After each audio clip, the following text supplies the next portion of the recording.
Anybody who thinks Tinubu would get re-elected is not living in Nigeria, says El-Rufai. According to the Sun newspaper, former Kaduna State Governor Nasir El-Rufai has expressed strong reservations about the re-election chances of President Bola Ahmed Tinubu in the forthcoming 2027 January elections.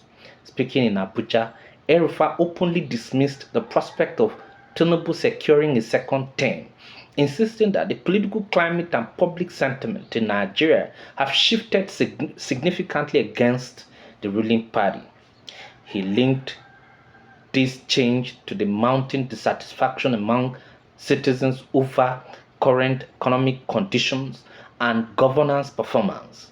El-Rufai, who played a notable role in the political rise of the All Progressives Congress (APC), suggested that the dynamics that once favored the party no longer exist, pointing to a national mood that he believes leans towards change. While interacting with reporters, El-Rufai pointed out that although the APC is experiencing an influx of defectors, this development is not necessarily a sign of political strength or renewed political support. Instead, he argued that many of those joining the party are doing so for personal benefits, including the pursuit of appointments and contracts. He emphasized that these movements are not rooted in genuine support for the party's ideology or leadership. According to him, such political maneuvering might create a false sense of security within the party's leadership, but in reality, the general populace remains dissatisfied and disillusioned. He further reflected on his tenure as governor of Kaduna State, recalling how the APC suffered electoral setbacks even when it controlled the state machinery. El-Rufai noted that this, this demonstrated the determination of Nigerian voters to act independently and make choices that reflect their expectations rather than being influenced by party loyalty or pressure from political elites.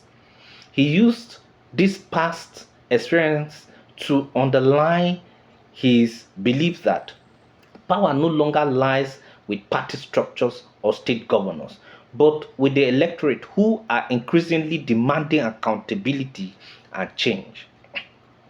El-Rufai did not shy away from criticizing both the APC and People's Democratic Party (PDP), labeling them as out of touch with the needs and expectations of the average Nigerian.